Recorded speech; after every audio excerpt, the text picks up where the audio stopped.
Hello friends, हमारे YouTube channel के सभी दर्शकों को मेरा यानी डॉक्टर रघुवीर सिंह मौर्य का नमस्कार। दोस्तों, मैं आपके लिए लेकर आया हूँ राजस्थान में असिस्टेंट प्रोफेसर की वैकेंसी से जुड़ी लेटेस्ट अपडेट। अगर आप चैनल पर नए हैं तो चैनल को सब्सक्राइब जरूर कीजिएगा।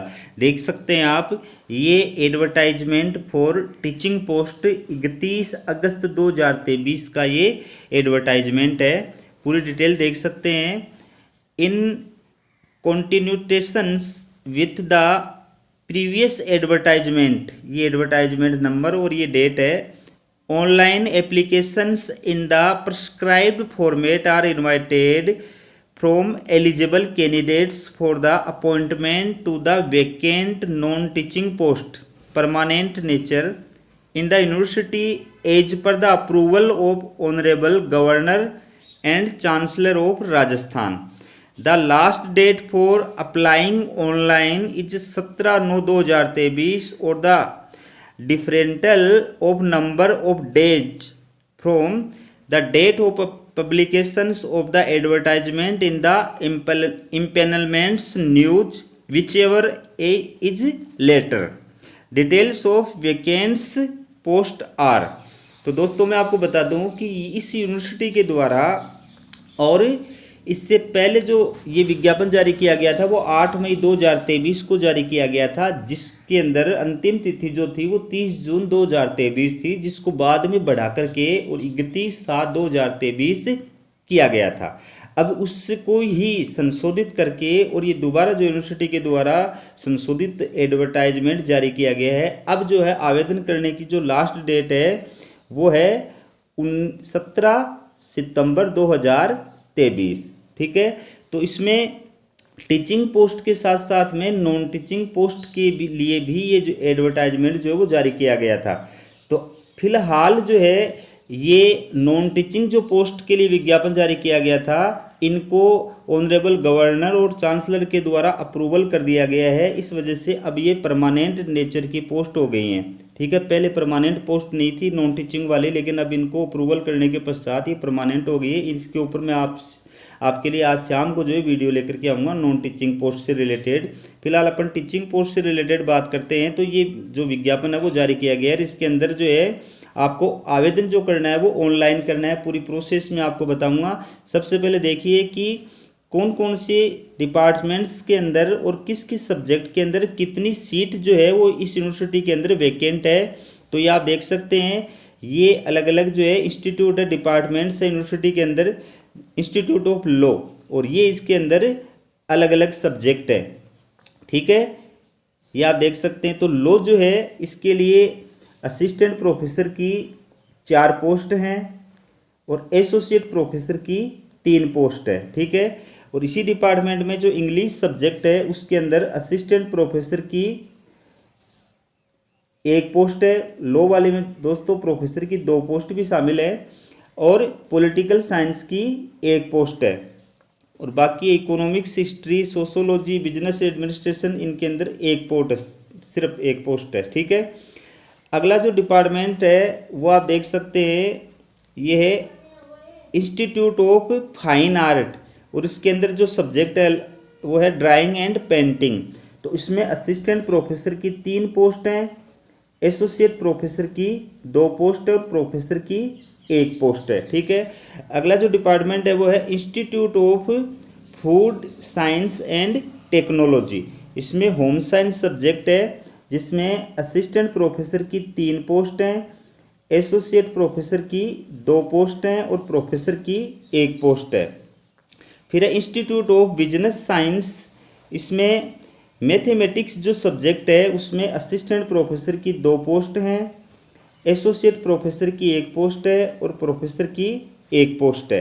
इसके बाद में institute of computing and information technology, इसमें कंप्यूटर साइंस की जो है असिस्टेंट प्रोफेसर की 1 पोस्ट है, एसोसिएट प्रोफेसर की 1 पोस्ट है और प्रोफेसर की 1 पोस्ट है।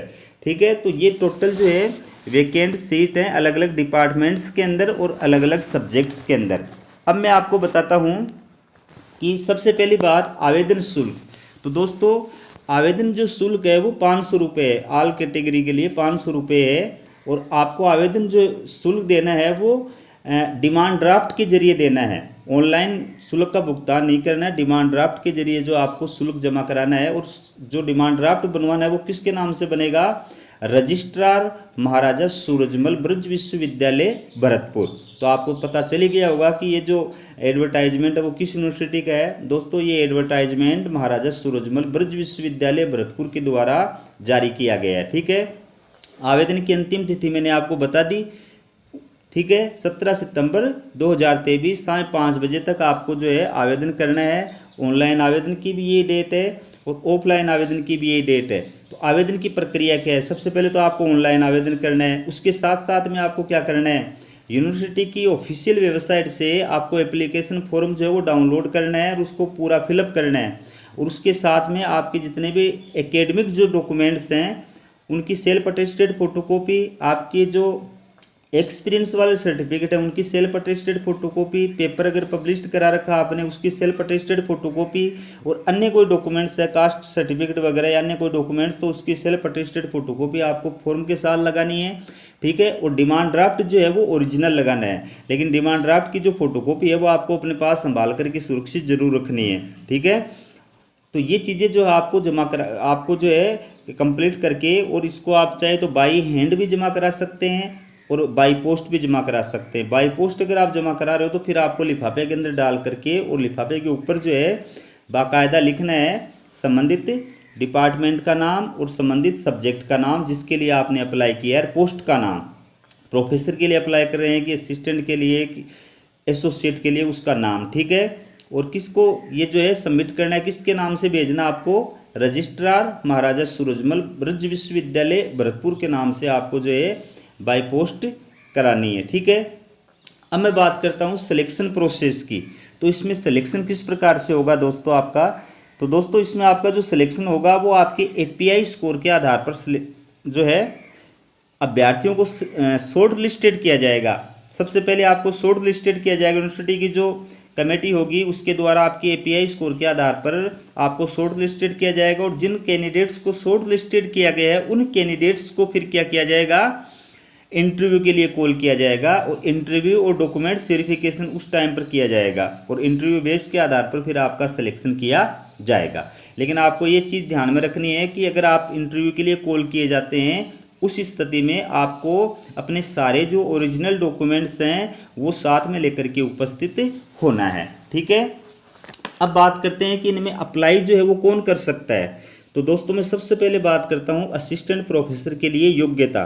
ठीक है, असिस्टेंट प्रोफेसर के लिए क्या योग्यता है?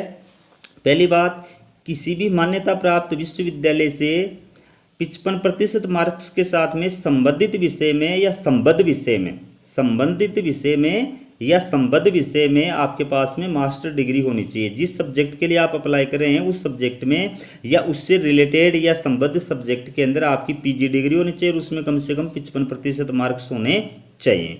ठीक है, बाकी SC, ST, OBC, non criminal और विकलांग कैटेगरी के जो अभ्यर्थी होते हैं उनको 5% की मैक्सिमम मार्क्स में छूट प्रदान की जाती है यदि वो वैलिड कास्ट सर्टिफिकेट जो है वो प्रस्तुत करते हैं। दूसरी बात, आपके पास में यूजीसी या सीएसआईआर के द्वारा जो राष्ट्रीय पात्रता परीक्षा आयोजित कराई जाती है यानी नेट, वो आप क्वालिफाइड होने चाहिए।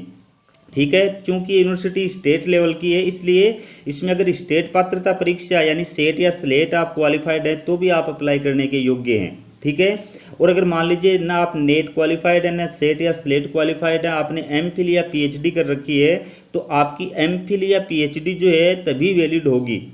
ठीक है ना, अकेले उसी बेस पर अगर आप अप्लाई कर रहे हैं तो वो तभी वैलिड होगी जब यूजीसी रेगुलेशन 2009 या 2016 के अकॉर्डिंग आपने की है। ठीक है, लेकिन इसमें एक चीज़ आपको ये भी देखनी है कि अगर आपका पीएचडी के अंदर रजिस्ट्रेशन 11 जुलाई 2009 से पहले का है, डेट सुनो, 11 जुलाई 2009 से पहले का है रजिस्ट्रेशन या आपकी डिग्री, या रजिस्ट्रेशन पहले का डिग्री भले ही आपको बाद में मिली हो, तो उस सिचुएशन में आपको एक प्रमाण पत्र जो है वो जरूर प्रस्तुत करना पड़ेगा जो आपके रिसर्च सेक्शन के अंदर, यूनिवर्सिटी के रिसर्च सेक्शन के अंदर जो जाकर के पता करेंगे तो वहाँ पर आपको पता चलेगा। एक प्रमाण पत्र जो है वो बनवा करके देना पड़ता है कि इसने यूजीसी रूल्स इस रूल्स के अकॉर्डिंग ये जो है डिग्री इस प्रोसेस से प्राप्त की, इस प्रकार से वो प्रमाणित करके आपको देंगे। ठीक है। या फिर आपकी पीएचडी जो है वो कैसी होनी चाहिए, वो वर्ल्ड की टॉप 500 जो रैंक वाली यूनिवर्सिटीज़ हैं उनमें से किसी यूनिवर्सिटी की थ्रू जो है आपकी पीएचडी होनी चाहिए, तो भी वो मान्य है, ठीक है। और एसोसिएट प्रोफेसर और प्रोफेसर की जहाँ तक बात करें तो उसके अंदर आपको पता ही है कि ये तो जो है साथ ही साथ में ये तो कंपलसरी है ही, नेट या सेट या स्लेट जो हैं। अब इसके साथ में आपकी पीएचडी भी होना कंपलसरी है, ठीक है ना। गुड एकेडमिक रिकॉर्ड के साथ साथ संबंधित विषय में या संबद्ध विषय में आपकी पीएचडी डिग्री होना कंपलसरी है। बगैर पीएचडी डिग्री के आप एसोसिएट प्रोफेसर और प्रोफेसर के लिए अप्लाई नहीं कर सकते, ठीक है। इसके साथ साथ में अगर आप प्रोफेसर के लिए अप्लाई कर रहे हैं तो असिस्टेंट प्रोफेसर या एसोसिएट प्रोफेसर के रूप में आपको जो है कार्य करने का कम से कम कितने साल का एक्सपीरियंस होना चाहिए, 10 साल का टीचिंग एक्सपीरियंस होना चाहिए या रिसर्च का एक्सपीरियंस होना चाहिए। और अगर आप एसोसिएट प्रोफेसर के लिए अप्लाई कर रहे हो तो आपके पास में कम से कम असिस्टेंट प्रोफेसर के रूप में किसी विश्वविद्यालय, कॉलेज या इंस्टीट्यूट में कार्य करने का 8 वर्ष का टीचिंग एक्सपीरियंस या रिसर्च एक्सपीरियंस होना चाहिए, ठीक है। और साथ ही साथ में यूजीसी लिस्टेड जो जर्नल्स होती है उसमें कम से कम आपके 10 पेपर पब्लिश्ड होने चाहिए। प्रोफेसर के लिए 10 पेपर पब्लिश्ड होने चाहिए और एसोसिएट प्रोफेसर के लिए 7 पेपर पब्लिश्ड होने चाहिए। और टोटल जो रिसर्च स्कोर आपका प्रोफेसर के लिए 120 मार्क्स होना चाहिए और एसोसिएट प्रोफेसर के लिए 75 मार्क्स होना चाहिए, ठीक है। अब इसमें मैं आपको ये भी बता दूं कि जिन कैंडिडेट्स ने इनसे पहले इस यूनिवर्सिटी के अंदर और इन पोस्ट के लिए अगर अप्लाई कर दिया है तो उनको दोबारा से अप्लाई करने की कोई आवश्यकता नहीं है, ठीक है। फ्रेश जो कैंडिडेट्स हैं, नए जो कैंडिडेट्स अगर वो अप्लाई करना चाहते हैं तो अप्लाई कर सकते हैं। तो दोस्तों ये थी आपके लिए असिस्टेंट प्रोफेसर से जुड़ी हुई लेटेस्ट अपडेट। आप हमारा वीडियो आपको कैसा लगा कमेंट करके ज़रूर बताएं। वीडियो देखने के लिए आप सभी दोस्तों का बहुत बहुत धन्यवाद।